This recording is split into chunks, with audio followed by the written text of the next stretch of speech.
ठीक है। इलेक्ट्रॉनिकी, इलेक्ट्रॉनिकी क्या है? प्रौद्योगिकी की वह शाखा यानी टेक्नोलॉजी की वह शाखा जिसके अंतर्गत अलग अलग माध्यमों का मतलब क्या है? सेमीकंडक्टर हो गए, कंडक्टर हो गए, जिनमें की भी विद्युत धारा का प्रवाहित हो सकती है। उनमें आवेशों के प्रवाह का यानी इलेक्ट्रॉनों के प्रवाह का अध्ययन किया जाता है और उनसे संबंधित उपकरणों के बारे में जाना जाता है। क्या कहलाती है? इलेक्ट्रॉनिकी कहलाती है। जैसे कि इसमें हम डायोड पढ़ेंगे, ट्रांजिस्टर पढ़ेंगे, आईसी पढ़ेंगे, लेज़र के बारे में, ऑप्टिकल फाइबर के बारे में, इनके बारे में पढ़ेंगे। तो कुछ बैकग्राउंड देख लेते हैं। तो सबसे पहले हमने क्या देखा था कि एक्स किरणों की खोज विलियम रॉन्टजन द्वारा की गई थी। एक्स किरणों की खोज विलियम रॉन्टजन द्वारा। इलेक्ट्रॉन की खोज जे जे थॉमसन द्वारा। इलेक्ट्रॉन की खोज जे जे थॉमसन द्वारा। वहीं वैक्यूम ट्यूब का आविष्कार किया गया था फ्लेमिंग द्वारा। Vacuum tube Fleming, vacuum tube Fleming द्वारा। वहीं वैक्यूम ट्यूब का इस्तेमाल करके जॉन मुचली और प्रोफेसर एकर्ट, जॉन मुचली और प्रोफेसर एकर्ट द्वारा एक सामान्य उपयोग वाला पहला इलेक्ट्रॉनिक कंप्यूटर एनियाक का आविष्कार किया गया। क्या बनाया? एनियाक बनाया गया। किसने? जॉन मुचली और प्रोफेसर एकर्ट। जिसका नाम क्या है? Electronic numerical integrator and calculator. Electronic numerical integrator and calculator, ठीक है ना। वहीं डी फॉरेस्ट द्वारा क्या बनाया गया? ट्रायोड बनाया गया। डी फॉरेस्ट द्वारा ट्रायोड बनाया गया। और ट्रायोड को ही हम क्या बोलते हैं? एम्पलीफायर, यानी कि फैलाने वाला। तो ट्रायोड को ही क्या बोलते हैं हम? एम्पलीफायर। और ये क्या करता है? फैलाने का काम करता है। इसका इस्तेमाल हमने सबसे पहले किसमें किया था? रेडियो वेव्स में इसका इस्तेमाल किया था। टेलीफोन, लंबी दूरी की टेलीफोन लाइनों में इसका इस्तेमाल हमने किया था। तो डी फॉरेस्ट ने ट्रायोड बनाया, ट्रायोड को ही हम एम्पलीफायर कहते हैं। अगला, प्रकाश विद्युत सेल का आविष्कार केरे द्वारा किया गया। व्लादिमीर ज्योरिकिन द्वारा टीवी की कैमरा ट्यूब बनाई गई। BBC 3 वैज्ञानिक आते हैं, बेरेडिन, बार्डिन और सॉकली। बेरेडिन और सॉकली, इन्होंने दो चीज बनाई, डायोड और ट्रांजिस्टर। डायोड और ट्रांजिस्टर, ठीक है ना। डायोड और ट्रांजिस्टर 1958 में जैक किल्बी और रॉबर्ट नाइस काम किसने किया? जैक किल्बी ने। नाइस ने और जैक किल्बी ने मिलकर किया 1958 में। क्या किया? आईसी बना दिया। और आईसी का इस्तेमाल हमने किया 3G वाले कंप्यूटर में, थर्ड जनरेशन वाले कंप्यूटरों में।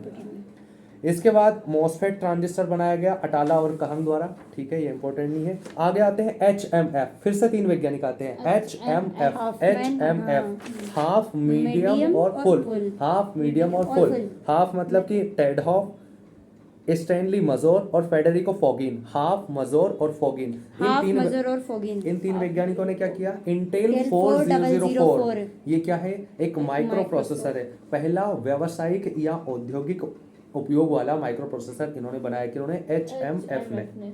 और एनियाक पढ़ चुके हैं, जॉन मुचली और प्रोफेसर एकर्ट द्वारा। किस आधार पर इलेक्ट्रॉनिक उपकरण काम कर रहे हैं, उस आधार पर हमने दो भागों में बांटा इलेक्ट्रॉनिकी को, एनालॉग सिग्नल और डिजिटल सिग्नल। तो एनालॉग सिग्नल पर आधारित एनालॉग इलेक्ट्रॉनिकी और डिजिटल पर डिजिटल इलेक्ट्रॉनिकी, ठीक है ना। अब इलेक्ट्रॉनिकी से संबंधित प्रमुख शब्दावलियों को देख लेते हैं, जैसे हम अर्धचालक, प्रेरक, प्रतिरोध, संधारित्र, डायोड। तो सबके बारे में एक एक करके देखते हैं। सबसे पहले क्या है? अर्धचालक, सेमीकंडक्टर।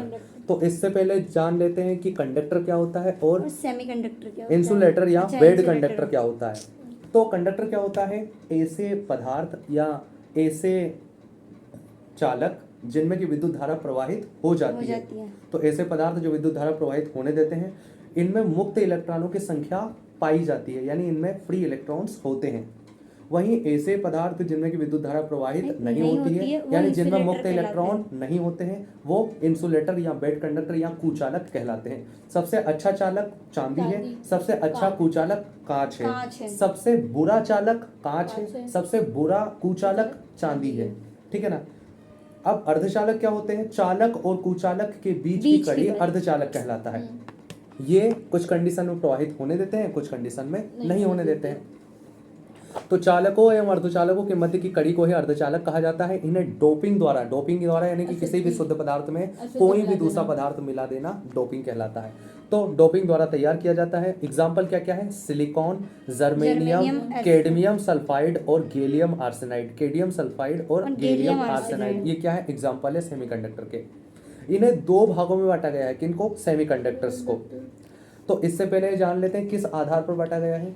कि इनमें विद्युत धारा का प्रवाह किस आधार पर हो रहा है। यानी ऐसे सेमीकंडक्टर जिनमें विद्युत धारा का प्रवाह इलेक्ट्रॉनों के कारण हो रहा है उन्हें हमने बोला एन टाइप के सेमीकंडक्टर, और ऐसे सेमीकंडक्टर जिनमें कि विद्युत धारा का प्रवाह होल्स के कारण हो रहा है उन्हें हमने बोला पी टाइप के सेमीकंडक्टर। चूंकि इलेक्ट्रॉन नेगेटिव होते हैं तो N फॉर नेगेटिव, वहीं होल पॉजिटिव होते हैं इसलिए P फॉर पॉजिटिव। तो N टाइप के सेमीकंडक्टर, P टाइप के सेमीकंडक्टर, यानी N टाइप के सेमीकंडक्टर में जो बहुसंख्यक आवेश वाहक रहेंगे वो रहेंगे इलेक्ट्रॉन, वहीं P टाइप के सेमीकंडक्टर में बहुसंख्यक आवेश वाहक रहेंगे होल्स।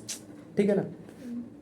अगला होता है प्रेरक या इंडक्टर। तो यह क्या होता है, वह युक्ति जिसमें विद्युत धारा चुंबकीय क्षेत्र के रूप में संचित की जा सकती है। यानी कि ऐसी युक्ति, ऐसा उपकरण जो कि विद्युत धारा को चुंबकीय क्षेत्र के रूप में संचित करने की क्षमता रखता है उसे क्या कहते हैं, इंडक्टर कहते हैं। और इस क्षमता को प्रेरकत्व कहते हैं। इसे मापने की इकाई क्या है, हेनरी। क्या है, हेनरी। अगला होता है प्रतिरोधक। तो प्रतिरोध क्या होता है, जब भी किसी चालक में विद्युत धारा प्रवाहित की जाती है तो चालक द्वारा विद्युत धारा के मार्ग में डाली गई रुकावट या बाधा को ही प्रतिरोध कहते हैं। इसे R से प्रदर्शित करते हैं, इसका ऐसा ही मात्रक ओम है। अब कहां पर किस चीज का प्रभाव इस पे पड़ता है वो देख लेते हैं। तो अगर किसी चालक की यानी तार की, चालक यानी तार, तार क्या होता है, चालक ही होता है, तो तार भी बोल सकते हैं चालक भी। तो जब किसी चालक की लंबाई बढ़ा दी जाती है तो प्रतिरोध बढ़ जाता है, जब किसी चालक की लंबाई घटा दी जाती है तो प्रतिरोध घट जाता है। जब किसी चालक का ताप बढ़ा दिया जाता है तो प्रतिरोध बढ़ जाता है, जब किसी चालक का ताप घटा दिया जाता है तो प्रतिरोध कम हो जाता है। वहीं अगर किसी चालक की मोटाई बढ़ा दो यानी क्षेत्रफल बढ़ा दो तो प्रतिरोध कम हो जाता है। वहीं पतला यानी कि अगर उसे क्षेत्रफल कम कर दो, पतला कर दो तार को, तो उसका प्रतिरोध बढ़ जाता है। ठीक है ना। आगे देखते हैं, कैपेसिटर या संधारित्र, इसे ही कंडेंसर भी बोलते हैं। ये क्या करता है, यह एक ऐसी युक्ति है जो विद्युत धारा को आवेश के रूप में संचित करने की क्षमता रखता है। किसमें, आवेश, चार्ज के रूप में संचित करने की क्षमता रखता है संधारित्र। और प्रेरक क्या करता है, वो चुंबकीय क्षेत्र के रूप में संचित करने की क्षमता रखता है। इसका ऐसा ही मात्रक क्या, फेराडे। फेराडे किसका ऐसा ही मात्रक है, संधारित्र का, कैपेसिटर का या कंडेंसर का। अगला है डायोड। तो डायोड एक ऐसी युक्ति है जो विद्युत धारा को केवल एक ही दिशा में जाने की अनुमति देती है।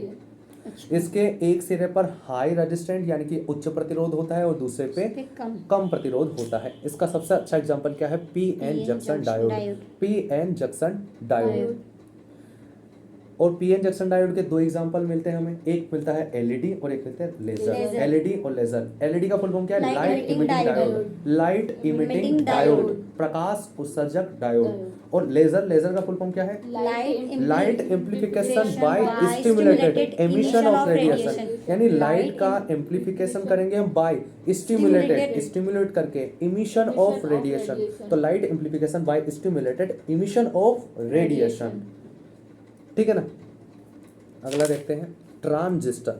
ट्रांजिस्टर में तीन तार होते हैं। ट्रांजिस्टर में तीन तार होते हैं। ट्रांजिस्टर, ट्राई मतलब तीन। इसका आविष्कार किसने किया था, वही बीबीसी ने, बेरेडिन, बार्डिन और शॉकलिन ने। उन्होंने एक और चीज बनाई थी, क्या, डायोड और ट्रांजिस्टर बनाया था। तो ट्रांजिस्टर क्या है, एक अर्धचालक इलेक्ट्रॉनिक डिवाइस है, यानी एक सेमीकंडक्टर इलेक्ट्रॉनिक डिवाइस है, यानी सेमीकंडक्टर से बना हुआ है और इलेक्ट्रॉनिक डिवाइस है। ये क्या करता है, इलेक्ट्रॉनिक सिग्नल को, या तो इलेक्ट्रॉनिक सिग्नल को या विद्युत ऊर्जा को स्विच कर सकता है या बढ़ा सकता है। यानी स्विच करने में या एम्पलीफाई करने में इसका इस्तेमाल किया जाता है।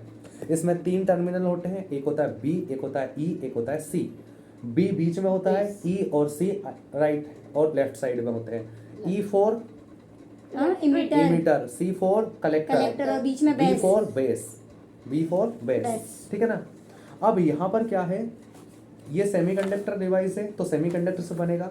तो यहाँ पर बेस किस सेमीकंडक्टर का बन रहा है उस पर हमने दो भागों में इसे बांट रखा है, एनपीएन ट्रांजिस्टर और पीएनपी ट्रांजिस्टर। यानी कि जिस भी सेमीकंडक्टर में पी टाइप के सेमीकंडक्टर से बनता है बेस उसे हम बोल देते हैं एनपीएन, और जिसमें एन टाइप के सेमीकंडक्टर से बनता है बेस उसे हम बोल देते हैं पीएनपी ट्रांजिस्टर। यानी पीएनपी ट्रांजिस्टर में राइट और लेफ्ट यानी इमीटर और कौन है, कलेक्टर, वो किससे बना होता है, पी का बना होता है, और बेस बना होता है एन टाइप के सेमीकंडक्टर का। वहीं एनपीएन में क्या होता है, इसमें जो राइट है और लेफ्ट साइड में जो बने होते हैं, यानी बेस और कलेक्टर किसका होता है, जो इमिटर और कलेक्टर किसका होता है, एन टाइप के सेमीकंडक्टर का, और बेस होता है पी टाइप के सेमीकंडक्टर का। बेस क्या करता है, ट्रांजिस्टर को एक्टिवेट करता है, ये ग्रिड की तरह कार्य करता है, और कलेक्टर ये पॉजिटिव लीड लेता है, ये एनोड की तरह कार्य करता है, वहीं एमिटर ये नेगेटिव लीड लेता है और कैथोड की तरह कार्य करता है। अगला है आईसी यानी इंटीग्रेटेड सर्किट। ये ऐसी युक्ति है जिसमें सिलिकॉन का यानी सेमीकंडक्टर का एक छोटा सा टुकड़ा होता है जिसमें बहुत सारे माइक्रो कंपोनेंट्स जुड़े होते हैं, इसे बोलते हैं हम आईसी। आईसी के दूसरे नाम और क्या क्या है, सूक्ष्म परिपथ या micro circuit, chip, silicon chip, इन नामों से भी इसे जाना जाता है। किसको, आईसी को।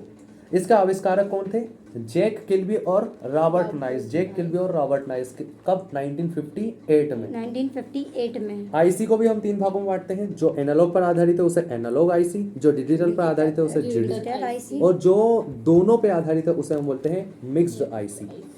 आईसी की जनरेशन हमने किस आधार पर बांट रखी है कि उनमें ट्रांजिस्टर की संख्या कितनी है। अगर ट्रांजिस्टर की संख्या कम है तो वो पुरानी जनरेशन, धीरे धीरे जैसे जैसे जनरेशन बदलती गई ट्रांजिस्टर की संख्या बढ़ती गई। यानी कि जो सबसे पहली जनरेशन थी आईसी की उसे हम बोलते थे एसएसआई, यानी कि small scale integration. Small scale integration, इसमें 1 से लेकर 10 ट्रांजिस्टर ही रहते थे। बाद में आया एमएसआई यानी कि मीडियम स्केल इंटीग्रेशन, फिर आया एलएसआई लार्ज स्केल इंटीग्रेशन, फिर आया VLSI very large scale integration, फिर आया ULSI ultra large scale integration. तो पहले small, medium, large, very large और अल्ट्रा लार्ज। स्मॉल में 1 से 10, मीडियम में 10 से 500, लार्ज में 500 से 20,000, वेरी लार्ज में कितने आ गए, 20 लाख तक आ गए, और फिर अल्ट्रा लार्ज में मतलब 20,000 से 10 लाख तक आ गए, और फिर अल्ट्रा लार्ज में 10 लाख से ज़्यादा ट्रांजिस्टर हो गए। अभी कौन सा चल रहा है, वीएलएसआई और यूएलएसआई। वीएलएसआई का हमने 4G में इस्तेमाल किया था, यूएलएसआई का हम 5G में करेंगे। माइक्रो प्रोसेसर यानी छोटा प्रोसेसर, प्रोसेसिंग करने वाले को प्रोसेसर कहते हैं। तो ये भी एक इलेक्ट्रॉनिक डिवाइस है जो बहुत सारे लाखों ट्रांजिस्टर और आईसी से मिलकर बना होता है। ये सीपीयू होता है, यानी सीपीयू भी एक प्रकार का माइक्रो प्रोसेसर होता है।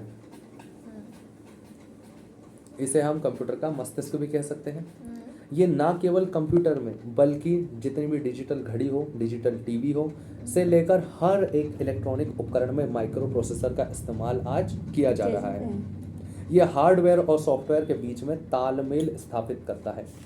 क्या करता है, हार्डवेयर और सॉफ्टवेयर के बीच में तालमेल स्थापित करता है। एक होता है प्रोसेसर कोर। ये प्रोसेसर कोई अलग चीज़ नहीं होती है, ये माइक्रो प्रोसेसर का ही एक भाग होता है। यह माइक्रो प्रोसेसर के अंदर लगी एक गणना करने वाली यूनिट होती है या चिप होती है। अगला होता है फ्यूज। फ्यूज क्या होता है, ये एक ऐसा डिवाइस है जो बिजली से होने वाले नुकसान को बचाता है। अगर अधिक लाइट आ जाती तो अपने आप को खत्म कर लेता है। रेक्टिफायर क्या होता है, दिष्टकारी या रिज्जुकारी। रेक्टिफायर का ही नाम होता है दिष्टकारी या रिज्जुकारी। ये क्या करता है, एसी को डीसी में बदल देता है, प्रत्यावर्ती धारा को दिष्ट धारा में बदलने का काम करता है। वहीं इन्वर्टर क्या करता है, डीसी को एसी में बदल देता है, डीसी को एसी में बदल देता है। अब भारत में इलेक्ट्रॉनिक्स का विकास, तो होमी जहांगीर भाभा और विक्रम साराभाई को माना जाता है इसके शुरुआती चरण में, लेकिन बाद में इलेक्ट्रॉनिक्स विभाग की स्थापना की गई 1970 इलेक्ट्रॉनिक्स विभाग की स्थापना 1970 इलेक्ट्रॉनिक्स विभाग की स्थापना फिर उसके बाद सेंट्रल इलेक्ट्रॉनिक्स लिमिटेड गाजियाबाद में स्थापित किया गया। Central electronics limited Ghaziabad. फिर आया एसटीक्यूसी यानी standardisation testing and quality certificate. Standardisation testing and quality certificate, STQC standardisation testing and quality certificate. ये 1980 में बना। वहीं अगला है समीर। तो समीर 1984 में बना। समीर का फुल फॉर्म क्या है, society for applied microwave electronics engineering and research. Society for applied microwave electronics engineering and research. Society for applied microwave electronics engineering and research. एक बार एसटीक्यूसी का भी, standardisation testing and quality certificate. अगला है electronic उद्योग को प्रोत्साहन सबसे ज्यादा मिला है पंचवर्षीय योजना, कौन सी? सातवीं में, जो 1985 से 1990 तक चली थी। इस टाइम प्राइम मिनिस्टर कौन थे अपने? राजीव गांधी। इसीलिए माना जाता है कि राजीव गांधी भारत में इलेक्ट्रॉनिक्स के जन्मदाता हैं या सबसे ज्यादा बढ़ावा देने वाले प्राइम मिनिस्टर हैं। कौन? Rajiv Gandhi. CMET, centre for materials for, CMET का फुल फॉर्म क्या है? Centre for materials for electronic technology. Centre है फॉर मटेरियल्स, किसके लिए? For electronics technology. पुणे में है। कब स्थापना हुई? 1990 में, 1990 में। हाँ। अब इंपॉर्टेंट है ये चीज। 1 अप्रैल 1993, 1 अप्रैल 1993 क्या हुआ? EHTP योजना शुरू हुई, यानी electronic hardware technology park. Electronic hardware technology park, EHTP electronic hardware technology park की शुरुआत हुई हार्डवेयर टेक्नोलॉजी पार्क 1 अप्रैल 1993। 1 अप्रैल 1993। TDB यानी टेक्नोलॉजी डेवलपमेंट बोर्ड सन 2000 में बना। अब 2 नीति आई है अभी तक इलेक्ट्रॉनिक्स से रिलेटेड। तो एक है नेशनल इलेक्ट्रॉनिक पॉलिसी सन 2012 और एक आई नेशनल इलेक्ट्रॉनिक पॉलिसी 2019। तो नई वाली है 2019 वाली, और सबसे पहली कौन सी थी? 2012 में। 2012 में क्या किया? जो इंफॉर्मेशन टेक्नोलॉजी डिपार्टमेंट था उसका नाम बदल के कर दिया गया electronics and information technology department. इसे बोलते हैं मीटी, यानी कि ministry of electronics and information technology. ठीक है ना? Ministry of information electronics and information technology, ministry of electronics and information technology, मीटी, MEITY, ministry of electronics and information technology. ये कर दिया गया सन 2012 में। वहीं 2012 में ही इलेक्ट्रॉनिक मैन्युफैक्चरिंग क्लस्टर विकसित किए गए। इसमें कई सारे शहरों को चयनित किया गया। इसमें MP के 2 शहरों को चयनित किया गया, भोपाल और जबलपुर। भोपाल और जबलपुर। 2019 में नीति आई। इसमें क्या किया गया कि हम मैन्युफैक्चरिंग जो क्लस्टर हैं उनको वैश्विक केंद्र बनाएंगे, यानी कि ESDM electronic system design and manufacturing, इनको हम वैश्विक हब बनाएंगे भारत में। एक और अपना कॉन्सेप्ट बच गया, क्या है? अति चालकता।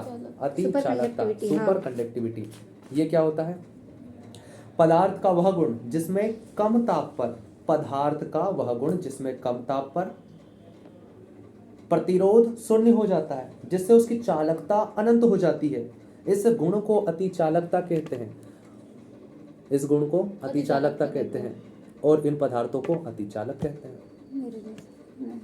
किसी पदार्थ का वह गुण जिसमें कम ताप पर रेजिस्टेंस 0 हो जाता है, जिससे उसकी चालकता रेजिस्टेंस 0, चालकता अनंत हो गई, इनफिनाइट हो गई। इस गुण को अति चालकता कहते हैं, और इस पदार्थों को अति चालक कहते हैं। इसकी खोज नीदरलैंड के प्रसिद्ध वैज्ञानिक ने 1911 में केमरलिंग ओन्स ने की थी। केमरलिंग ओन्स नीदरलैंड के वैज्ञानिक 1911 में। Netherland superconductivity. ठीक है। इस्तेमाल कहाँ किया जाता है? मुर्दा घरों में, यानी कि जो भी ठंडी जगह होती है। अगला है ICT यानी इंफॉर्मेशन एंड कम्युनिकेशन टेक्नोलॉजी, सूचना एवं संचार प्रौद्योगिकी। यहाँ पर 3 चीजें हैं, सूचना, संचार और प्रौद्योगिकी। सूचना यानी कि कोई भी ज्ञान, कोई भी नॉलेज, ठीक है ना। संचार क्या होता है? नॉलेज को एक जगह से दूसरी जगह पहुंचाना संचार कहलाता है। और प्रौद्योगिकी यानी कि उसमें टेक्नोलॉजी का इस्तेमाल कर रहे हैं। टेक्नोलॉजी का इस्तेमाल करने से होगा क्या? पहली चीज तो उसकी रफ्तार तेज हो जाएगी और टाइम कम लगेगा। दूसरी चीज उसकी क्वालिटी अच्छी हो जाएगी। तो किसी भी क्षेत्र में विज्ञान का प्रयोग करके उसे सरल, सहज और तेज बनाना प्रौद्योगिकी कहलाता है। तो इंफॉर्मेशन एंड कम्युनिकेशन टेक्नोलॉजी यानी विज्ञान की वह शाखा जिसमें सूचना का संचार टेक्नोलॉजी के माध्यम से बहुत ही सरल और बहुत ही तेज माध्यम से किया जाता है, इंफॉर्मेशन एंड कम्युनिकेशन टेक्नोलॉजी कहलाती है। यहाँ पर 3 प्रमुख अवयव हैं इंफॉर्मेशन एंड कम्युनिकेशन टेक्नोलॉजी के। पहला होता है ट्रांसमीटर, दूसरा होता है संचार चैनल, तीसरा होता है रिसीवर। अच्छा, जिससे हम ट्रांसमिट करते हैं, एक वो मीडियम जिसमें जाता है और एक वो जो रिसीवर करता है। तो ट्रांसमीटर क्या करता है? ये ट्रांसमिट करता है। ट्रांसमीटर पहले तो जो भी सूचना हमें भेजनी है उस सूचना को सिग्नल में बदलेगा, उस संदेश को सिग्नल में बदलेगा और उसे प्रसारित कर देगा। अब दूसरा काम आता है बीच में संचार चैनल का। संचार चैनल बीच में कड़ी का काम करता है, ट्रांसमीटर और रिसीवर के बीच में। ट्रांसमीटर से जो मिला सिग्नल उसको लेके जाके रिसीवर को देगा। तो संचार चैनल बीच का काम करेगा। रिसीवर क्या करेगा, जो ट्रांसमीटर से सिग्नल मिला है उसको पकड़ेगा, उसे सिग्नल से सूचना या संदेश में बदलेगा और उसे सामने वाले को दिखा देगा। यानी कि यहाँ पर जो प्रोसेस हो रही है ट्रांसमीटर के पास, ये कौन सी हो रही है, मॉड्यूलेशन। क्यों, क्योंकि सूचना को संदेश में, सिग्नलों में बदल रहे हैं, और वहाँ पर सिग्नल को सूचना में बदल रहे हैं, मतलब वहाँ पर डीमॉड्यूलेशन, यहाँ पर मॉड्यूलेशन और डीमॉड्यूलेशन, ठीक है ना। डीमॉड्यूलेशन। अब जो संचार चैनल है ये दो प्रकार का हो सकता है, तार रहित भी हो सकता है, तार युक्त भी हो सकता है। तार युक्त यानी कि जब हम केबल के माध्यम से भेजें तो तार युक्त, और तार रहित यानी कि जब हम रेडियो वेव्स के माध्यम से भेजें तो वो तार रहित हो जाएगा। ठीक है। अगला है संचार के प्रकार, तो दो प्रकार का होता है, पॉइंट टू पॉइंट और ब्रॉडकास्टिंग। पॉइंट टू पॉइंट और ब्रॉडकास्टिंग। पॉइंट टू पॉइंट यानी कि इसमें एक ही ट्रांसमीटर है और एक ही रिसीवर है, एक ही ट्रांसमीटर है और एक ही रिसीवर है, तो हम उसे कहेंगे पॉइंट टू पॉइंट, ठीक है ना। इसका एग्जांपल क्या है, मोबाइल। क्या है, मोबाइल। अगला है ब्रॉडकास्टिंग। इसमें क्या होता है, एक ट्रांसमीटर होता है और बहुत सारे रिसीवर होते हैं, जैसे कि रेडियो और टेलीविजन। रेडियो और टेलीविजन। संचार की विधियां तीन प्रकार की होती है, सिंप्लेक्स विधि, हाफ डुप्लेक्स और full duplex. Simplex, half duplex, full duplex. Simplex विधि में क्या होता है, संचार का, सूचना का संप्रेषण केवल एक ही दिशा में हो सकता है, केवल एक दिशा में, जैसे कि सूचना भेज सकते हैं वॉकी टॉकी, जैसे कि टीवी हो गया और रेडियो हो गया। इसमें क्या है, सूचना का संप्रेषण केवल एक ही दिशा में किया जा सकता है। हाफ डुप्लेक्स दोनों दिशाओं में करना संभव है लेकिन एक टाइम पे एक ही, जैसे कि वॉकी टॉकी। वहीं फुल डुप्लेक्स में क्या होगा, यहाँ पर दोनों दिशाओं में संभव है और एक टाइम पे दोनों दिशाओं में संभव है, मतलब किसी भी समय दोनों दिशाओं में संचार जब संभव हो तो उसे हम क्या करेंगे, फुल डुप्लेक्स। एग्जाम्पल क्या है, मोबाइल। अब सिग्नल के प्रकार, तो दो प्रकार के सिग्नल होते हैं, एनालॉग सिग्नल और डिजिटल सिग्नल। सिग्नल क्या होता है, जब भी किसी संदेश या सूचना को डिजिटल सिग्नल में या इलेक्ट्रॉनिक सिग्नल में या रेडियो वेव्स में परिवर्तित किया जाता है तो उस रूप को हम सिग्नल कहते हैं। अब एनालॉग सिग्नल क्या होता है, ये पुराना है, डिजिटल सिग्नल नया है। एनालॉग सिग्नल, इस सिग्नल में धारा के मान में सतत परिवर्तन होता रहता है, लगातार परिवर्तन होता रहता है, तो एनालॉग सिग्नल। इसका इस्तेमाल हम माइक्रोफोन में करते हैं। डिजिटल सिग्नल, इसमें लगातार परिवर्तन नहीं होता है, इसमें धारा का एक सतत मान बना रहता है। इसमें हम बाइनरी सिस्टम का प्रयोग करते हैं, 0 और 1, दो अंक होते हैं बाइनरी सिस्टम में, 0 और 1। लेकिन अमेरिका में वो बाइनरी के अलावा कुछ और का भी इस्तेमाल करते हैं, जिसका नाम है ASCII, यानी कि American standard code for information interchange. यानी इंफॉर्मेशन इंटरचेंज के लिए ये इस्तेमाल कर रहे हैं इस कोड का, यानी American standard code for information interchange, ASCII। इसका इस्तेमाल हम डिजिटल सिग्नल के रूप में अमेरिका में किया जाता है। कोई भी प्रकार का सिग्नल हो, दोनों ही प्रकार के सिग्नलों के संचरण के लिए सिलिकॉन यानी जर्मेनियम यानी कि सेमीकंडक्टर्स का इस्तेमाल किया जाता है। एक होता है बैंडविड्थ। बैंडविड्थ क्या होता है, कोई भी इलेक्ट्रॉनिक उपकरण जिस फ्रिक्वेंसी पर काम करता है, जिस आवृत्ति परास पर काम करता है, उसे उसका बैंडविड्थ कहते हैं। ठीक है।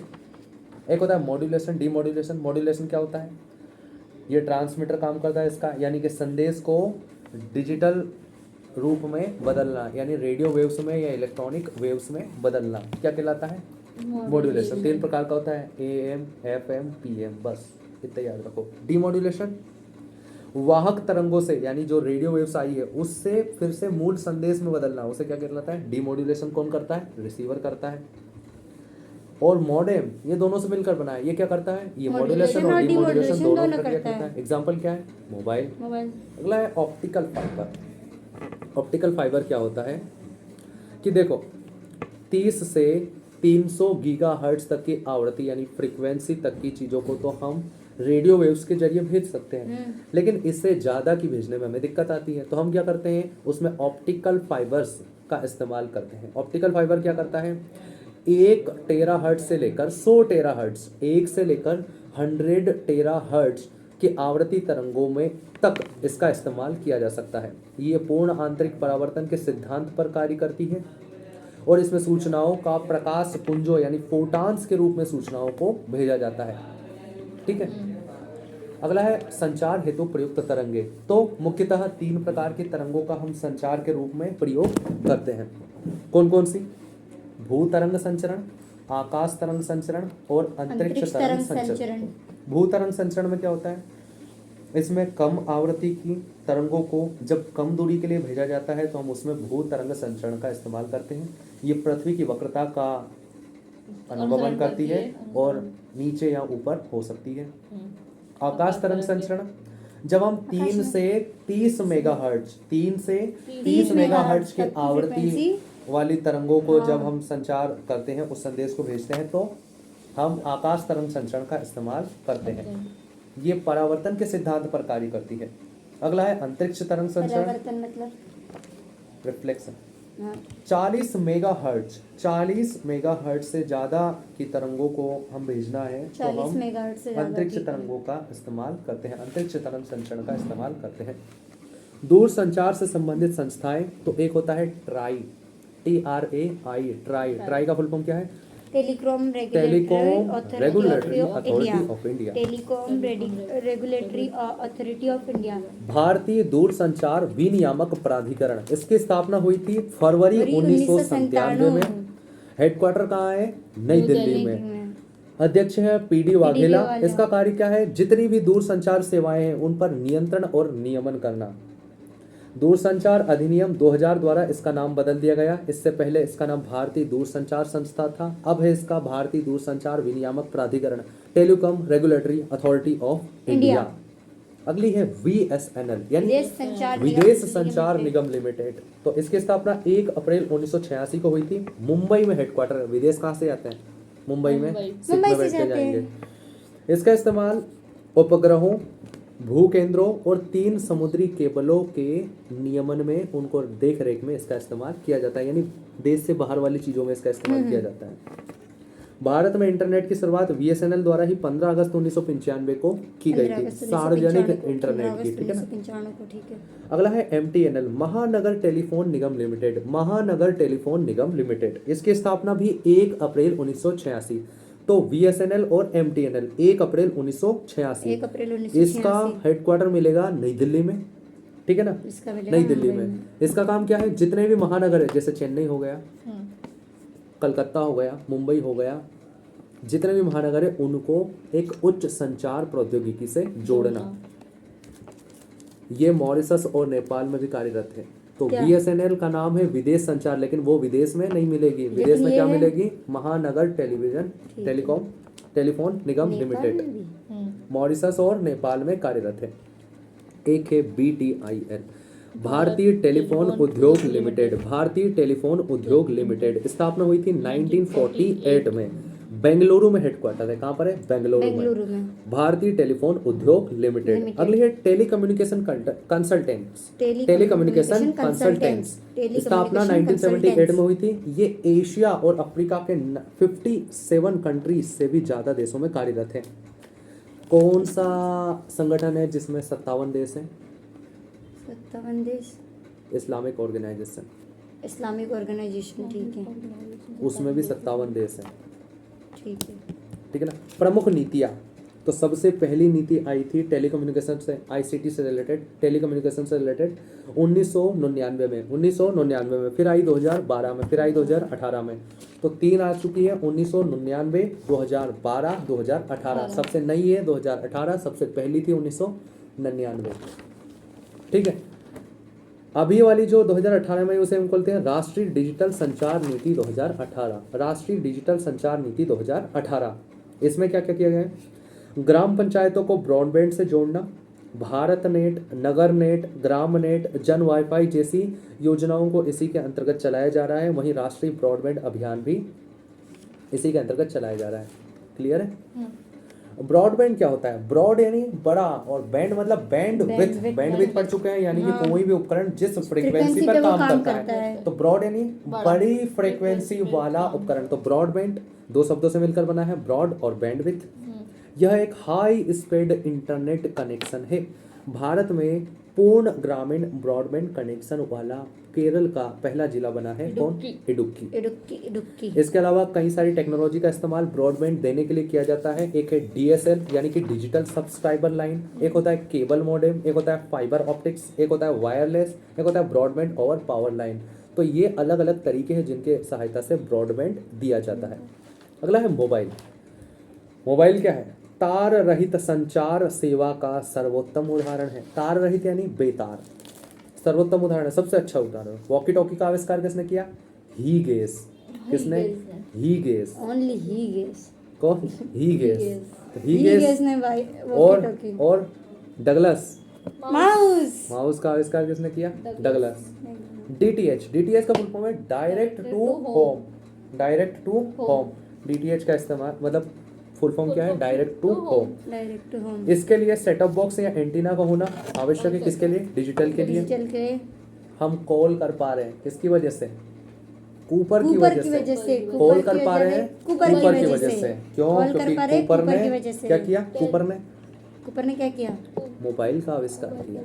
और लेकिन टेलीफोन किसने बनाया? ग्राहम बेल ने। Telephone Graham Bell. अलग चीज है, कूपर मतलब अलग फोन अलग चीज है। मोबाइल का आविष्कारक अमेरिकी नौसेना अधिकारी मार्टिन कूपर ने किया था। पहली बार मोबाइल का ट्रायल शिकागो, कहाँ है? अमेरिका में, जहाँ पे स्वामी विवेकानंद विश्व धर्म सम्मेलन में गए थे 1893 में। पहली कंपनी जिसने मोबाइल बनाया मोटोरोला। जो मोबाइल हमारी शैली के पास है। और उसका नाम क्या है? नाम क्या है उसका? Motorola DynaTAC. मोटोरोला डायनाटेक उस मोबाइल का नाम रखा था, मोटोरोला डायनाटेक, लेकिन कंपनी कौन सी थी? मोटोरोला। भारत में टेलीफोन, किसकी? मोबाइल की नहीं, टेलीफोन की पहली बार शुरुआत कब की गई? 1881 में कलकत्ता। 1881 में कलकत्ता।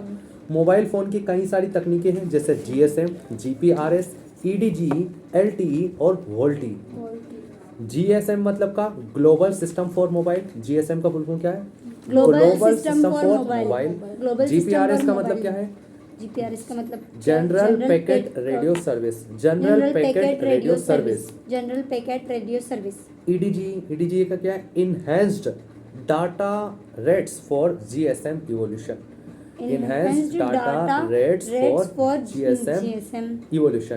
अब एलटीई और वोल्टी का फुल फॉर्म याद रखना है। Long term evolution. एलटीई का क्या है? Long term revolution. Long term revolution. Revolution नहीं, long term evolution. Evolution. Voice over long term evolution. Voice over long term evolution. IMEI क्या होता है? नंबर रहते हैं। किसके नंबर रहते हैं? हर एक मोबाइल के अलग अलग। ये आइडेंटिटी नंबर रहता है, तो इनका फुल फॉर्म क्या है? International mobile equipment identity number. International mobile equipment identity number IMEI। International mobile 15 अंकों के नंबर रहते हैं। कितने? 15 अंकों के नंबर रहते हैं। विशेष पहचान अंक रहते हैं। इनको पता करने का तरीका क्या है? Star has 06 has. Star has 06 has. ये दबाएंगे तो अपने मोबाइल का IMEI नंबर पता चल जाएगा। सर्वप्रथम टेलीफोन किसने बनाया? सर्वप्रथम मोबाइल किसने बनाया? कहाँ के थे? यूएसए के नौसेना अधिकारी थे बेचारे। मोबाइल की पीढ़ियां तो first generation, second generation, third generation, fourth generation, fifth generation. अभी तक 5G मोबाइल तक आ चुके हैं। ठीक है।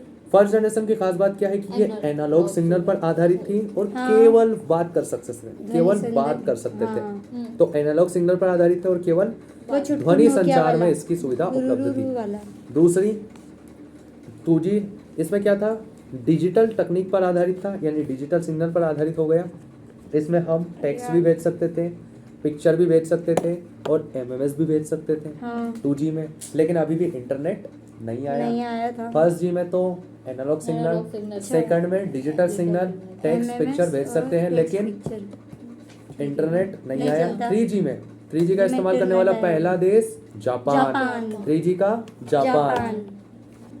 यहाँ पर इंटरनेट आ चुका था और मिनिमम 2 Mbps की स्पीड इसने दी। हमारे यहाँ तो 4G की 2 नहीं देती। ठीक है ना?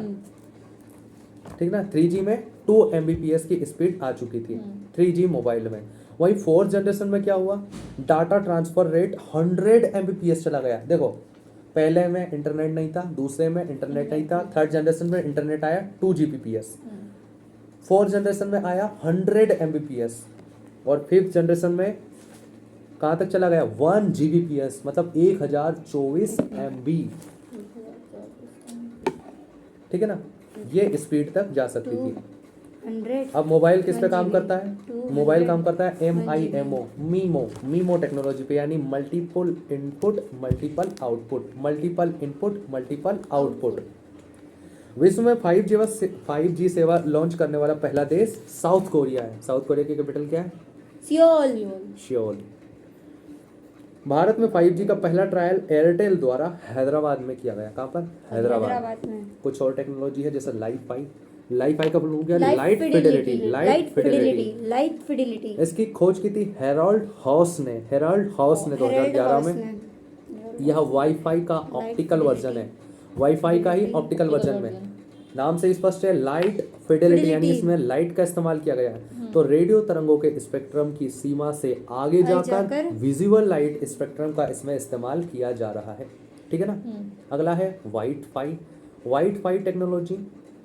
यह एक ऐसी तकनीक है जो टेलीविजन प्रसारण में उपयोग की जाने वाली उन आवृत्तियों का इस्तेमाल करती है जो प्रसारण के दौरान उपयोग नहीं हो पाती, यानी जो फालतू फ्रीक्वेंसी बच गई उसका इस्तेमाल करके हम प्रसारण करेंगे, तो हम बोले वाइट फाई। अनुपयुक्त स्पेक्ट्रम को वाइट स्पेस कहा जाता है, कहा जाता है। एक है वाईफाई को क्या है? Wireless Fidelity. विभिन्न इलेक्ट्रॉनिक संचार उपकरणों के मध्य बिना तार के संपर्क स्थापित करने की व्यवस्था वाईफाई कहलाती है। सर्वप्रथम वाईफाई का उपयोग कहाँ किया गया था? मैसूर कर्नाटक में। ब्लूटूथ क्या है? संचार के क्षेत्र में एक शॉर्ट रेंज टेक्नोलॉजी है जिसका उपयोग हम तारों के जाल से मुक्ति के लिए करते हैं। वीडियो कॉन्फ्रेंसिंग, यह दूर संचार प्रौद्योगिकी का उपयोग करते हुए वीडियो कॉल का परिचालन। किसका? दूर संचार टेक्नोलॉजी का इस्तेमाल करके हम वीडियो कॉल का परिचालन करते हैं, उसे हम वीडियो कॉन्फ्रेंसिंग कहते हैं। इसके लिए क्या क्या चीज़ चाहिए? वीडियो कैमरा चाहिए, डिस्प्ले डिवाइस चाहिए, माइक्रोफोन चाहिए, स्पीकर चाहिए, इंटरनेट चाहिए, और इससे रिलेटेड जितनी भी टेक्नोलॉजी है वो हमें चाहिए होती है। टेलीफोन चाहिए होता है? नहीं। टेलीफोन की क्या जरूरत है? अब पढ़ते हैं हम कंप्यूटर। दुनिया का सबसे पुराना, सबसे पहला कंप्यूटर था अबेकस, चाइना। ठीक है ना। कंप्यूटर अंग्रेजी भाषा के कंप्यूट शब्द से बना है जिसका मतलब होता है गणना करना, क्योंकि पहले कंप्यूटर का आविष्कार किया ही गया था कैलकुलेशन के लिए, तो गणना करना। चीन में सबसे पहले गणना यंत्र अबेकस का विकास हुआ। इसके बाद क्या हुआ? जॉन नेपियर द्वारा नेपियर बोन्स बनाई गई। जॉन नेपियर, ये भी क्या था? एक गणना यंत्र था। पास्कल द्वारा पास्केलाइन बनाया गया, ये भी एक गणना यंत्र था। इसके बाद आते हैं चार्ल्स बेबेज ने दो चीजें बनाई। एक तो बनाया डिफरेंस इंजन, एक बनाया एनालिटिकल इंजन।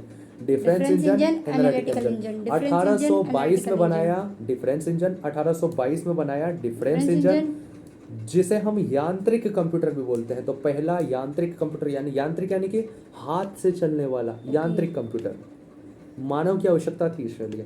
वहीं 1837 में इन्होंने बनाया एनालिटिकल इंजन। 1837 में एनालिटिकल इंजन, जो कि भाप इंजन से चलता था। इसे हम पहला सामान्य उपयोग वाला कंप्यूटर कहते हैं, यानी इसे चलाने के लिए मानव की जरूरत नहीं होती। चार्ल्स बेबेज कहाँ के थे? इंग्लैंड के थे, यूनाइटेड किंगडम के थे। चार्ल्स बेबेज कंप्यूटर के आविष्कारक, कंप्यूटर के जनक। वहीं आधुनिक कंप्यूटर के जनक एलन ट्यूरिंग को कहा जाता है। तो कंप्यूटर के जनक चार्ल्स बेबेज, आधुनिक कंप्यूटर के जनक एलन ट्यूरिंग ही क्यों? क्योंकि आधुनिक कंप्यूटर सॉफ्टवेयर पर आधारित है, और सॉफ्टवेयर के पिता, यानी सॉफ्टवेयर के पहले जो बनाया वो किसने बनाया? एलन ट्यूरिंग ने बनाया। एक है अगस्ता एडा किंग या एडा लवलेस, एक ही व्यक्ति है, व्यक्ति नहीं है, महिला है। तो अगस्ता एडा किंग या एडा लवलेस, ये कंप्यूटर प्रोग्रामर थी। इन्हें पहली कंप्यूटर प्रोग्रामर माना जाता है। इन्हें मदर ऑफ कंप्यूटर, यानी कंप्यूटर की मम्मी कहा जाता है। कंप्यूटर के पापा चार्ल्स बेबेज, आधुनिक कंप्यूटर के पापा एलन ट्यूरिंग, कंप्यूटर की मम्मी एडा लवलेस। कौन है एडा लवलेस? ये भी कहाँ की थी? यूके की थी। एनालॉग कंप्यूटर के जनक कहा जाता है विलियम थॉमसन को। विलियम थॉमसन ने एनालॉग कंप्यूटर, यानी जो एनालॉग डिजिटल पर, एनालॉग सिग्नल पर आधारित हो, उसे हम एनालॉग कंप्यूटर कहेंगे। वहीं एलन ट्यूरिंग ने क्या किया? सॉफ्टवेयर बनाया था, सॉफ्टवेयर का सिद्धांत दिया था। ठीक है। पहला इलेक्ट्रॉनिक कंप्यूटर एनियाक को माना जाता है, electronic numerical numerical integrator integrator and and calculator. calculation। Professor Eckert और जॉन मुचली ने 1946 में बनाया था, 1946। ठीक है ना। डगलस द्वारा क्या किया गया? माउस माउस का आविष्कार किया गया। पर्सनल कंप्यूटर का निर्माण करने वाली पहली कंपनी थी IBM। IBM पर्सनल कंप्यूटर वहीं IBM। एडम ऑसबॉर्न द्वारा लैपटॉप का आविष्कार किया गया। एडम तो ऑसबॉर्न लैपटॉप कंप्यूटर का आविष्कार चार्ल्स बेबेज। पहले क्या बनाया उन्होंने? वो डिफरेंस डिजिटल इंजन। फिर बनाया Analytical analytical engine. Engine. Difference engine यांत्रिक कंप्यूटर, एनालिटिक इंजन भाप इंजन से, ठीक है ना। फिर आधुनिक कंप्यूटर के पिता एलन ट्यूरिंग क्या सॉफ्टवेयर दिया। कंप्यूटर की मम्मी एडा लवलेस क्या किया? प्रोग्रामर की, ठीक है ना, प्रोग्रामर की। इसके बाद लैपटॉप किसने बनाया? एडम ऑसबॉर्न ने। एनालॉग कंप्यूटर किसने बनाया? विलियम थॉमसन ने। वहीं एनियाक किसने बनाया था? प्रोफेसर एकर्ट और जॉन मुचली ने। अब कंप्यूटर का वर्गीकरण देख लेते हैं। तो 3 अलग अलग आधारों पर कंप्यूटर का वर्गीकरण किया जाता है। हार्डवेयर का उपयोग के आधार पर, मतलब हार्डवेयर का उपयोग क्या कर रहे हैं हम उसमें, आकार और कार्य के आधार पर, यानी उसका साइज कितना है, और तीसरा होता है कार्य पद्धति के आधार पर। कार्य पद्धति के तो आधार कार्य पर। पद्धति के आधार पर 3 प्रकार के कंप्यूटर होता है, एनालॉग कंप्यूटर, डिजिटल कंप्यूटर और हाइब्रिड कंप्यूटर। ऐसा कंप्यूटर जो एनालॉग सिग्नल पर आधारित हो एनालॉग कंप्यूटर कहलाता है। ये आज प्रचलन से बाहर है। डिजिटल कंप्यूटर इन्हें बाइनरी सिग्नल पर आधारित होते हैं, बाइनरी सिस्टम पर आधारित होते हैं। वर्तमान कंप्यूटर डिजिटल कंप्यूटर ही होते हैं। वहीं हाइब्रिड कंप्यूटर जो दोनों सिग्नलों का इस्तेमाल करे उन्हें हम कहेंगे हाइब्रिड कंप्यूटर। हार्डवेयर के उपयोग के आधार पर हमने कंप्यूटरों की कई सारी पीढ़ियां निर्धारित कर चुकी हैं। पहली, दूसरी, तीसरी, चौथी, पांचवी, तो अभी तक 5 पीढ़ी आ चुकी है कंप्यूटर की। वहीं कार्य के आधार पर या साइज के आधार पर भी हमने कई भागों में बांट रखा है। सबसे पहले हम देखते हैं पीढ़ियों को कंप्यूटर की। तो हार्डवेयर के उपयोग के आधार पर हमने कंप्यूटर का वर्गीकरण किया, जिसे हम पीढ़ियां कहते हैं। अलग अलग पीढ़ी हैं, कितनी? 5 पीढ़ियां आ गई हैं। इनमें हमें 3 चीजें देखनी है। पहली चीज कि हर एक जनरेशन में जो कंप्यूटर था वो किस चीज से बना हुआ है, यानी उसका मुख्य कंपोनेंट क्या है। दूसरी चीज उसमें मेमोरी के रूप में यानी स्टोरेज डिवाइस में किसका इस्तेमाल किया गया है, और तीसरी चीज उसमें लैंग्वेज यानी भाषा में किसका इस्तेमाल किया गया है। तो सबसे पहले हम देखते हैं हर एक जनरेशन में किस कंपोनेंट का इस्तेमाल किया गया है। तो फर्स्ट जनरेशन में हमने वैक्यूम ट्यूब का इस्तेमाल किया है। तो वैक्यूम ट्यूब का इस्तेमाल करके हमने फर्स्ट जनरेशन के कंप्यूटर बनाए थे। और वैक्यूम ट्यूब का इस्तेमाल करके एक पहले यानी फर्स्ट जनरेशन वाले सामान्य उपयोग वाले कंप्यूटर एनियाक का आविष्कार किया था जॉन मुचली और प्रोफेसर एकर्ट द्वारा। तो एनियाक एक सबसे अच्छा एग्जाम्पल किसका है? फर्स्ट जनरेशन कंप्यूटर का। सेकेंड जनरेशन में हमने ट्रांजिस्टरों का इस्तेमाल किया, किसके रूप में? मुख्य घटक के रूप में। बाद में फिर आईसी आ गया। तो थर्ड जनरेशन में हमने मुख्य घटक के रूप में आईसी का इस्तेमाल किया। फोर्थ जनरेशन में हमने VLSI यानी वेरी लार्ज स्केल इंटीग्रेटर, इनका इस्तेमाल हमने किस में किया? फोर्थ जनरेशन में। और फिफ्थ जनरेशन में हमने ULSI यानी अल्ट्रा लार्ज स्केल इंटीग्रेशन का इस्तेमाल हमने किस में किया? मुख्य घटक के रूप में। तो फर्स्ट जी में वैक्यूम ट्यूब, सेकंड जी में ट्रांजिस्टर, थर्ड में आईसी, फोर्थ में VLSI, फिफ्थ में ULSI। अब फर्स्ट जनरेशन में हमने मेमोरी के रूप में किसका इस्तेमाल किया? पंच कार्ड का। सेकंड जनरेशन में मैग्नेटिक स्टोरेज डिवाइस का। थर्ड में रैम या डिस्क का। फोर्थ में अर्धचालक या सेमीकंडक्टर का। फिफ्थ जनरेशन में ऑप्टिकल डिस्क या आर्टिफिशियल इंटेलिजेंस का। अब लैंग्वेज देख लेते हैं। तो फर्स्ट जनरेशन में हमने लोएस्ट लैंग्वेज यानी कोई लैंग्वेज ही नहीं थी। सेकंड जनरेशन में फोर्ट्रॉन और कोबोल, फोर्ट्रॉन और कोबोल ये लैंग्वेज है। इसका इस्तेमाल हमने 2G वाले कंप्यूटर में किया था। 3G में हमने पास्कल और बेसिक। फोर्थ जनरेशन में हमने सी लैंग्वेज और फिफ्थ जनरेशन में C++, जावा, लिनक्स इनका इस्तेमाल किया। तो अब हम हर एक कंप्यूटर की जनरेशन देखते हैं और तीनों चीजें देखते हैं उसमें एक साथ। जैसे कि फर्स्ट जनरेशन को हमने बनाया किससे था? बनाया वैक्यूम ट्यूब से। मेमोरी लगाई पंच कार्ड की और लैंग्वेज थी ही नहीं, लोएस्ट लैंग्वेज। एग्जांपल है एनियाक। अब दूसरा सेकंड जनरेशन में हमने बनाया ट्रांजिस्टर से। फिर मैग्नेटिक स्टोरेज डिवाइस का इस्तेमाल किया और लैंग्वेज फोर्ट्रॉन और कोबोल। वही थर्ड जनरेशन में हमने इस्तेमाल किया आईसी का इधर हमने किसका इस्तेमाल किया, रैम और डिस्क सेमीकंडक्टर का, रैम और डिस्क का, और इधर हमने पास्कल और बेसिक, पास्कल और बेसिक इस्तेमाल है। फोर्थ जनरेशन में VLSI स्टोरेज डिवाइस में सेमीकंडक्टर, सेमीकंडक्टर, और इधर सी भाषा, C प्लस, C Only सिर्फ C C। लैंग्वेज का। वही 5G हमने ULSI का इस्तेमाल किया, ऑप्टिकल डिस्क यूज ऑप्टिकल की, डिस्क या आर्टिफिशियल इंटेलिजेंस, और और लिनक्स, C प्लस प्लस, जावा, लिनक्स एक्सेट्रा। सबका इस्तेमाल हमने किया। नैनो कंप्यूटर क्या होते हैं, नैनो ट्यूब्स का इस्तेमाल करके बहुत छोटे छोटे और विशाल क्षमता वाले कंप्यूटरों का आविष्कार किया गया, जिन्हें हम नैनो कंप्यूटर कहते हैं। क्वांटम कंप्यूटर क्या है, ये प्रकाश के क्वांटम सिद्धांत पर आधारित होते हैं, यानी कि प्रकाश के सिद्धांत पर आधारित। और वो क्यूबिट क्या है, क्यूबिट पूछा था ना, क्यूबिट वो क्वांटम सिद्धांत पे आधारित है। विश्व में सुपर कंप्यूटर के पापा सेमोर क्रे, और भारत में सुपर कंप्यूटर के पापा विजय पांडुरंग भटकर, विजय पांडुरंग भटकर कहाँ के अध्यक्ष रह चुके हैं, सीडेक पुणे के, सीडेक पुणे। ठीक है ना। तो आकार के आधार पर कंप्यूटर को कई भागों में हमने बांट रखा है। पहला कंप्यूटर है main frame computer, main frame computer, main frame computer आकार में काफी बड़े होते हैं, माइक्रो प्रोसेसर की संख्या बहुत ज्यादा होती है, कार्य और संग्रहण की क्षमता भी बहुत ज्यादा होती है। इनमें सामान्यतः 32 या 64 बिट माइक्रो प्रोसेसर का प्रयोग किया जाता है, 32 या 64 बिट के। इनका इस्तेमाल बड़ी बड़ी कंपनियों में, बैंकों में, रक्षा अनुसंधान में, अंतरिक्ष में, यानी बहुत ही जो एडवांस क्षेत्र होता है वहां पर हम मेन फ्रेम कंप्यूटर का इस्तेमाल करते हैं। अगला होता है मिनी कंप्यूटर। तो मिनी कंप्यूटर छोटा होता है बिल्कुल, किससे, मेन फ्रेम से, लेकिन माइक्रो कंप्यूटर से बड़ा होता है। तो मेन फ्रेम, फिर मिनी, फिर माइक्रो, मेन फ्रेम, मिनी, फिर माइक्रो। माइक्रो से छोटा हो गया पीसी, और पीसी से छोटा हो गया लैपटॉप, लैपटॉप से छोटा हो गया पॉम टॉप। ये साइज छोटा होता जा रहा है। मिनी कंप्यूटर मेन फ्रेम से छोटे होते हैं, परंतु माइक्रो कंप्यूटर से बड़े होते हैं, क्षमता और गति काफ़ी तेज होती है। इसका इस्तेमाल हम यात्री आरक्षण में, अनुसंधान में, बड़े बड़े ऑफिसों, कंपनियों में आदि में किया जाता है। माइक्रो कंप्यूटर ये छोटे होते हैं, किससे, मिनी कंप्यूटर से। IBM कंपनी द्वारा सबसे पहले बार इनका निर्माण किया गया था।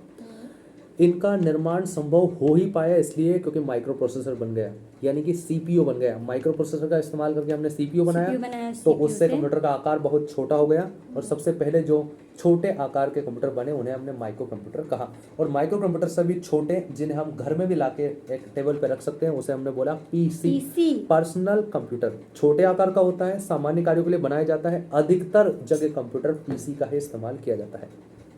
लेकिन कहीं कहीं पर क्या होता है, किसी व्यक्ति को या कहीं पर कोई छोटा मोटा ऑफिस है, लेकिन उसे PC नहीं चाहिए, PC से थोड़ा हाई पावर वाला चाहिए, तो उसके लिए वर्क स्टेशन का इस्तेमाल किया जाता है। वर्क स्टेशन एक PC ही होता है, लेकिन शक्तिशाली PC को ही वर्क स्टेशन कहते हैं। कार्य और बेहतर गति को ध्यान में रखकर वर्क स्टेशन का निर्माण किया गया है। अगला होता है नोटबुक कंप्यूटर, यानी एक कॉपी जैसा है, या लैपटॉप। लैपटॉप ही नोटबुक कंप्यूटर है। नोटबुक के आकार का होता है, इसे गोदी में रखकर चलाया जा सकता है। वही होता है पॉम टॉप। पॉम टॉप बहुत ही छोटा होता है, इसे हाथ में रखकर चलाया जा सकता है, ठीक है। अगला होता है सुपर कंप्यूटर। क्या होता है, सुपर कंप्यूटर। तो अब तक का सबसे शक्तिशाली और सबसे महंगा कंप्यूटर सुपर कंप्यूटर है। इसमें कई सारे प्रोसेसर, माइक्रो प्रोसेसर समानांतर क्रम में लगे होते हैं। इसका संचालन भारत में कौन करता है, इसका विकास सीडेक। हेडक्वार्टर कहाँ है, पुणे। सीडेक पुणे। विश्व में सुपर कंप्यूटर सबसे पहला जो था वो था क्रे के फर्स्ट एस। कहाँ, अमेरिका ने बनाया था। क्रे के फर्स्ट एस अमेरिका। वहीं भारत का पहला सुपर कंप्यूटर माना जाता है परम 8000। परम 8000 कहीं कहीं मिल जाएगा फ्लो सॉल्वर, लेकिन अधिकतर जगह मिलेगा परम 8000। परम 8000 किसने बनाया था, सीडेक ने बनाया था, परम सीरीज, ठीक है ना। परम 8000 का निर्माण 1998 में सीडेक द्वारा किया गया था। कब, 1998 में। अनुपम नाम के जो कंप्यूटर है उनकी सीरीज बार्क कौन, बार्क चलाता है, मुंबई। वही Bhabha atomic research centre. Pace series चलाता है DRDO का हैदराबाद में जो ऑफिस है वो चलाता है। विश्व में सुपर कंप्यूटर के जनक सेमोर क्रे। भारत में सुपर कंप्यूटर के जनक विजय पांडुरंग भटकर। भारत का सबसे शक्तिशाली कंप्यूटर अभी जो वर्तमान में वो है परम सिद्धि। कौन सा है? परम सिद्धि। परम सिद्धि। दुनिया का सबसे शक्तिशाली कंप्यूटर अभी तक था फुगाकू जापान, लेकिन अब बदल चुका है। अब अमेरिका का आ चुका है, उसका नाम अभी देख लेंगे। भारत का पहला सुपर कंप्यूटर परम 8000 है। भारत का पहला कंप्यूटर परम 8000 है। परम 8000 ले सर्च कर, ठीक है ना, इसको रहने देना, ठीक है ना। भारत का पहला सुपर कंप्यूटर परम 8000 था, सीडेक द्वारा बनाया गया। दुनिया का सबसे शक्तिशाली कंप्यूटर अभी तक फुगाकू था। अपने एग्जाम में तो ऑप्शन फुगाकू ही आएगा, लेकिन अगर फुगाकू की जगह वो आ गया यूएसए वाला तो फिर वो लगाना है। वैसे इतनी जल्दी आएगा नहीं, अभी 2 दिन पहले बदला है, 2 दिन पहले, ठीक है ना। अब कंप्यूटर की संरचना के 3 भाग होते हैं। कितने भाग होते हैं? 3 भाग।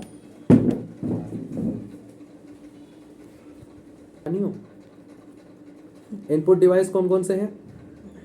कीबोर्ड, माउस, जॉयस्टिक, प्रकाशीय pen, scanner, barcode reader, MICR, punch card reader. Punch card का किस समय इस्तेमाल किया था? फर्स्ट जी, लेकिन वो ये नहीं है। Optical mark reader, optical character reader, mic speech recognition system, यानी वो अपन बोलते हैं हेलो गूगल। आउटपुट डिवाइस, वो अंदर पहुंचा रहा है ना अपनी बात को, तो इनपुट डिवाइस है। Monitor, video, speaker, printer, plotter, card reader, tape reader और स्क्रीन इमेज प्रोजेक्टर होता है ना, हाँ, जैसे अब कोचिंग में इस्तेमाल करते हैं ना अपने प्रोजेक्टर। एक होता है सीपीयू का फुल फॉर्म क्या है? Central processing unit. इसके 3 भाग होते हैं, यानी कि पहले तो कंप्यूटर के 3 भाग हो गए, इनपुट, आउटपुट और सीपीयू। फिर सीपीयू के भी 3 भाग हो गए, control unit, arithmetic logic unit और memory unit. Control unit, arithmetic logic unit और memory unit. Control unit, arithmetic logic unit यानी ALU और मेमोरी यूनिट। यह दिए गए कार्य को कौन? सीपीयू प्रोसेस करता है और आउटपुट के रूप में सूचनाएं प्रदर्शित करता है। यह कंप्यूटर का मस्तिष्क कहा जाता है। क्या? कंप्यूटर का मस्तिष्क कहा जाता है। कंट्रोल यूनिट क्या करता है? कंप्यूटर की आंतरिक क्रियाओं को संचालित और नियंत्रित करता है। अर्थमेटिक लॉजिक यूनिट ALU क्या करता है? यह सभी प्रकार के अर्थमेटिकल और लॉजिकल कार्य करता है, यानी जोड़ना हो, घटाना हो या सोचना है जो भी। Arithmetic logic unit memory data और आंकड़ों का संग्रहण करती है। तो यहाँ पर हमारे कंप्यूटर के 3 भाग हो गए, कौन कौन से? इनपुट, आउटपुट और सीपीयू। फिर सीपीयू के भी 3 भाग हो गए, control unit, arithmetic logic unit और मेमोरी यूनिट। अब हम पढ़ते हैं मेमोरियों को।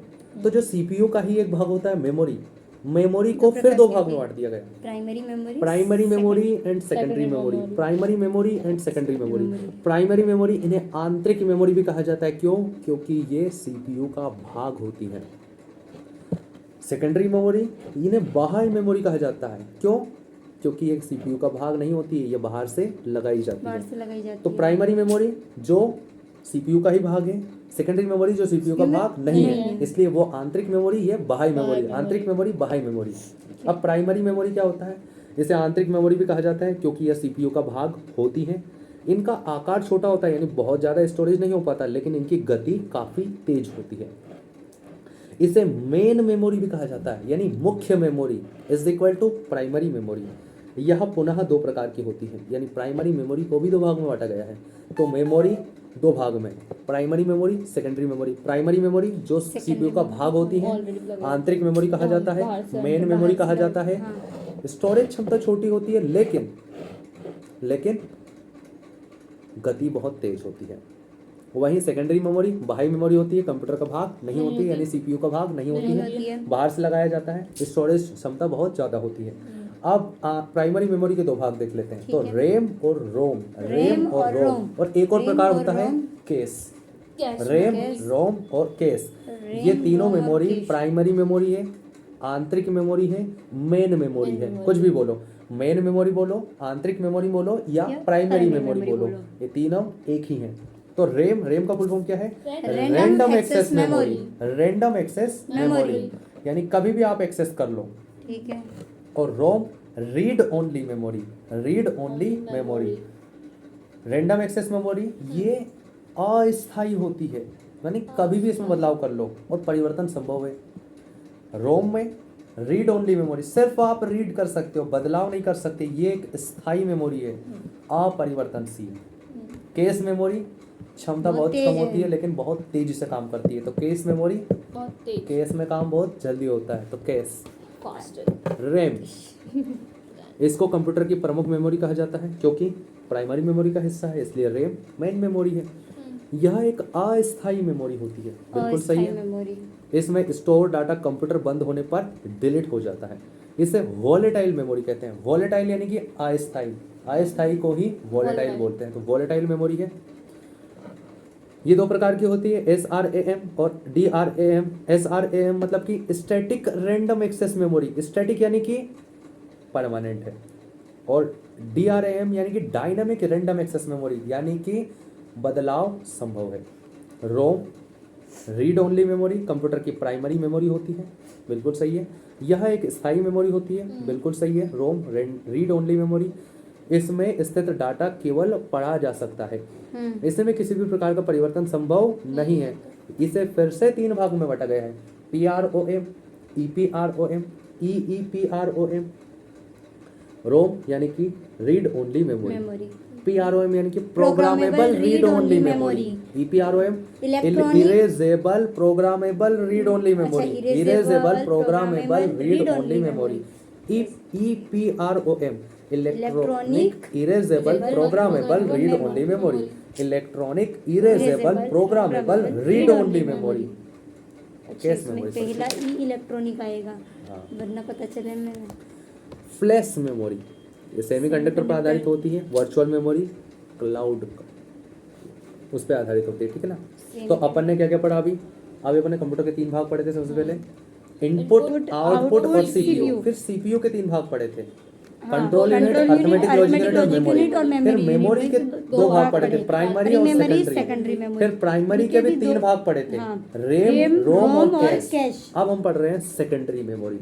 सेकेंडरी मेमोरी जो कि कंप्यूटर का भाग नहीं होती है, इसे बाह्य मेमोरी या एक्सटर्नल मेमोरी भी कहा जाता है। इसकी स्टोरेज क्षमता बहुत ज़्यादा होती है। एग्जाम्पल क्या है, HDD और SDD, हार्ड डिस्क ड्राइव और solid disk drive, hard disk drive, solid disk drive. अब सेकेंडरी मेमोरी को ऑक्सिलरी मेमोरी या सहायक मेमोरी भी कहा जाता है, क्यों? क्योंकि ये हेल्पर का काम करती है, ये कंप्यूटर का भाग नहीं होती है। क्या सर दर्द कर रहे हैं? बोल तो मैं रहा हूँ। भंडारण क्षमता बहुत ज़्यादा होती है इनकी, परंतु डाटा एक्सेस करने की गति काफ़ी कम होती है। डाटा एक्सेस करने के आधार पर 3 प्रकार की होती है, सीक्वेंसेबल, इंडेक्स, डायरेक्ट। वो छोड़ो, अब हम देखते हैं यूनिट्स। 1 मिनट, हार्ड डिस्क क्या होता है? ठीक है, वो छोड़ो, कोई मतलब ही नहीं उसका। कंप्यूटर की मेमोरीज देख लेते हैं, मेमोरी पढ़ रहे हैं तो मेमोरी साथ में देख लेते हैं। तो देखो, सबसे छोटी यूनिट होती है मेमोरी की बिट, और बिट को ही बिट्स बोल सकते हैं। बिट्स और बिट अलग नहीं होती है, बिट्स और बिट। 4 बिट को मिलाएंगे 1 निबल मिलेगा, 4 बिट को मिलाएंगे 1 निबल मिलेगा, 8 बिट को मिलाएंगे 1 बाइट मिलेगा, 8 बिट को मिलाएंगे 1 बाइट मिलेगा, 2 निबल को मिलाएंगे 1 बाइट मिलेगा, 2 निबल को मिलाएंगे 1 बाइट मिलेगा। यानी बहुत कंफ्यूजन है यार। तो 1 bit, 1 byte is equal to 1 byte, 1 byte, 1 byte is equal to होता है 8 बिट या 8 bits. 1 byte is equal to होता है 2 निबल, क्योंकि 1 निबल इज इक्वल टू होता है 4 बिट। सबसे छोटी यूनिट हो गई बिट या बिट्स। 4 बिट को मिलाया 1 निबल, 8 बिट को मिलाया 1 बाइट, 2 निबल को मिलाया 1 बाइट, 1024 बाइट को मिला दिया तो 1 KB, 1 किलोबाइट। फिर 1024 किलोबाइट को मिलाया 1 मेगाबाइट, 1024 मेगाबाइट को मिलाया 1 गीगाबाइट, 1024 गीगाबाइट को मिलाया 1 टेराबाइट। ठीक है, अब क्या है? ठीक है, कंप्यूटर के प्रमुख शब्दावली। एक होता है सॉफ्टवेयर, जिसे हम छू नहीं सकते, सॉफ्टवेयर, और हार्डवेयर जिसे अपन छू सकते हैं। ठीक है ना। जैसे कि तो ये सॉफ्टवेयर हम्म, प्रोग्रामों, नियमों और क्रियाओं का समूह होता है। समूह। प्रोग्रामों, नियमों और क्रियाओं का समूह होता है जो कंप्यूटर सिस्टम के कार्यों को नियंत्रित करता है तथा विभिन्न हार्डवेयर के बीच में समन्वय स्थापित करता है। ठीक है ना, सॉफ्टवेयर कहलाता है। सॉफ्टवेयर क्या होता है? नियमों का समूह होता है। 3 प्रकार का होता है, system software, application software, utility software. System software, application software और यूटिलिटी सॉफ्टवेयर। सिस्टम सॉफ्टवेयर क्या होता है? ये प्रोग्रामों का समूह होता है। सीधी सी बात है, सॉफ्टवेयर है तो प्रोग्रामों का समूह होगा ही।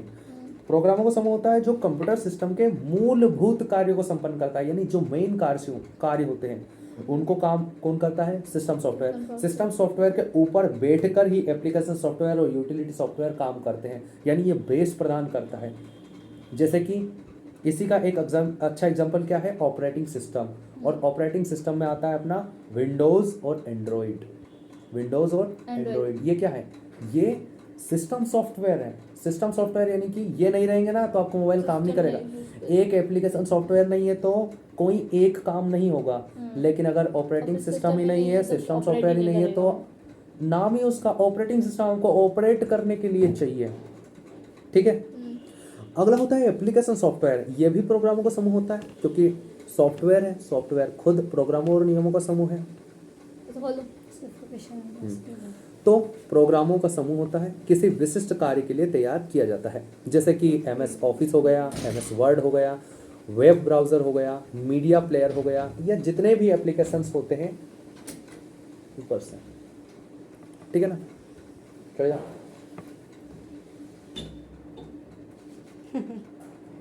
खोल दो ना, खोल दो। देखो अगला है यूटिलिटी सॉफ्टवेयर। यह कंप्यूटर के कार्यों को सरल बनाने में और अशुद्धियां को हटाने में और सुरक्षा कार्यों में किया जाता है। यूटिलिटी का क्या करता है? सरल सहज बनाता है और क्या करता है? सुरक्षा प्रदान करता है। किसको? सॉफ्टवेयर को, कंप्यूटर को। प्रोग्रामिंग लैंग्वेज से देख लेते हैं अपन। सॉफ्टवेयर देख लिया, अब दूसरी चीज क्या देख रहे हैं अपन? सॉफ्टवेयर क्या है? प्रोग्रामों का समूह है। 3 भागों में बांटा। कौन कौन से?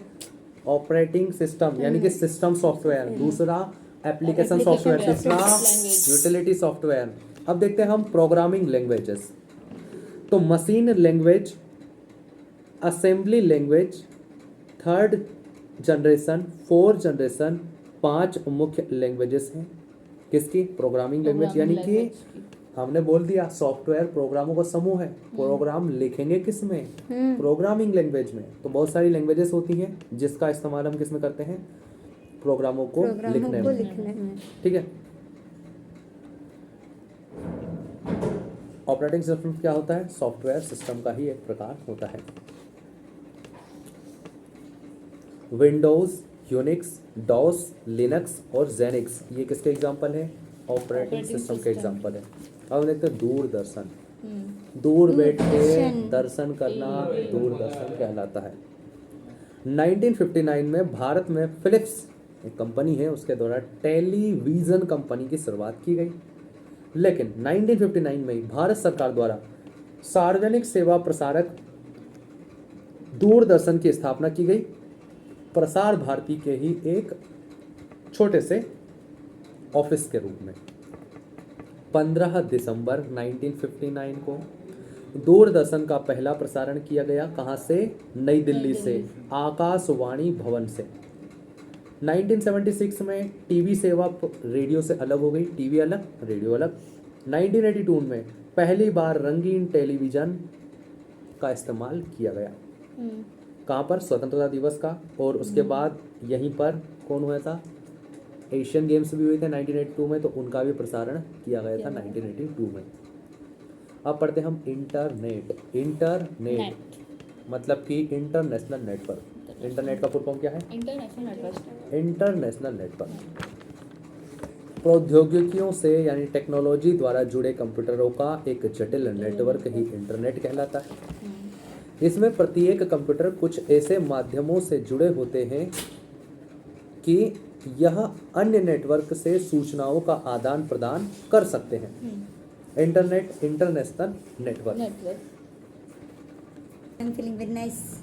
तो इंटरनेशनल नेटवर्क दो शब्दों से मिलकर बना है इंटरनेट।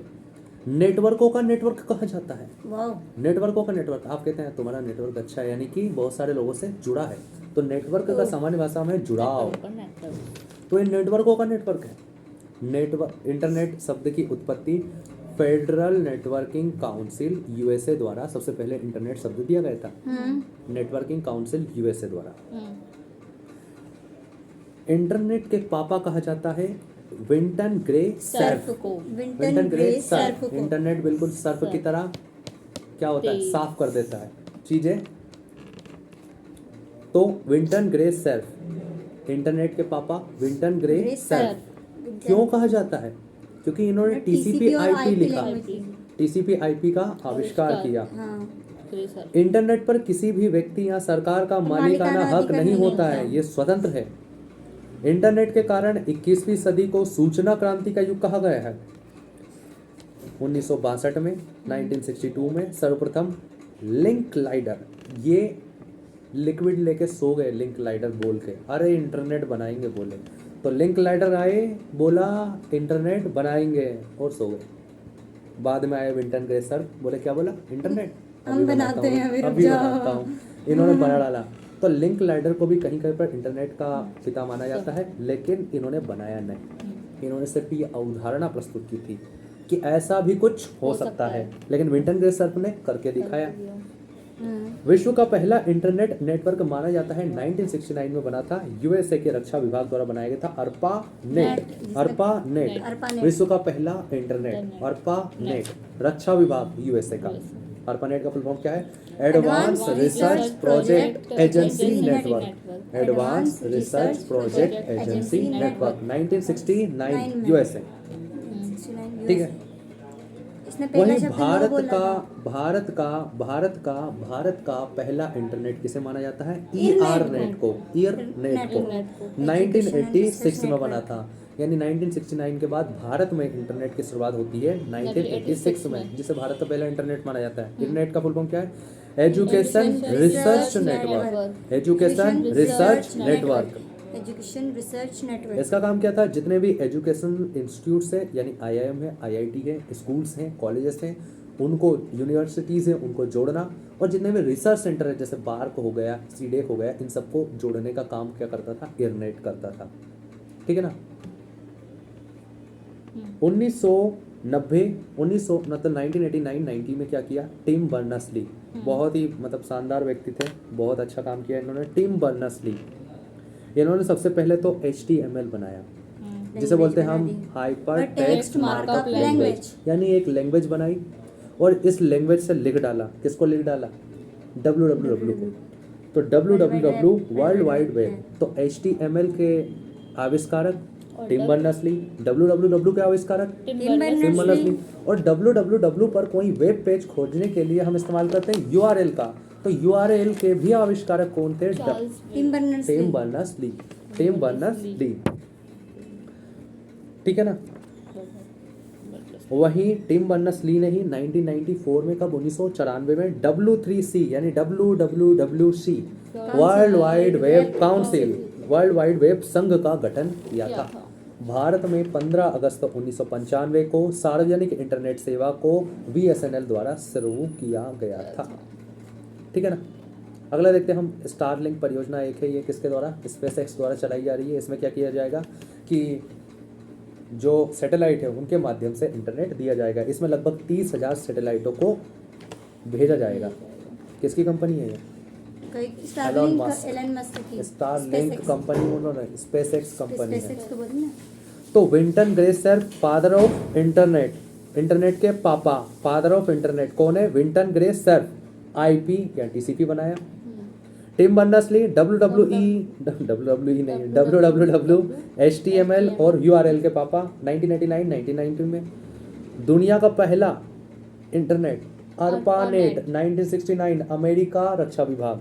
भारत का पहला एयरनेट 1986, सार्वजनिक रूप से भारत में 1995 BSNL द्वारा। अब कंप्यूटर नेटवर्क देख लेते हैं, यानी जब दो या दो से ज़्यादा कंप्यूटरों को आपस में जोड़ा जाता है तो किस प्रकार के नेटवर्क का इस्तेमाल किया जाता है, अलग अलग प्रकार के नेटवर्क बनते हैं तो उन्हें देखते हैं। तो दो प्रकार के मेनली होते हैं, पीयर टू पीयर, यानी जब हर एक कंप्यूटर का अपना खुद का स्टोरेज डिवाइस हो तो पीयर टू पीयर नेटवर्क कहेंगे उसे, और सर्वर या क्लाइंट आधारित नेटवर्क उसे कहेंगे जब हर एक कंप्यूटर का अपना स्टोरेज डिवाइस नहीं हो, कुछ कंप्यूटरों के एक जगह एक मतलब एक अलग सर्वर हो तो वहाँ पर उसे हम कहेंगे क्लाइंट या सर्वर आधारित नेटवर्क। हाउ तो कई सारे प्रकार के होते हैं, LAN, local area network, local area network. इसका उपयोग हम किसी छोटे भौगोलिक क्षेत्र, छोटा कितना, 1 किलोमीटर स्क्वायर क्षेत्र वाले कंप्यूटरों को आपस में जोड़ने के लिए इसका इस्तेमाल करते हैं। एग्जाम्पल ईथरनेट, एग्जाम्पल ईथरनेट, लेन एक ईथरनेट का एग्जाम्पल है, लेन एक ईथरनेट का नहीं, लेन का मम्मी ईथरनेट एक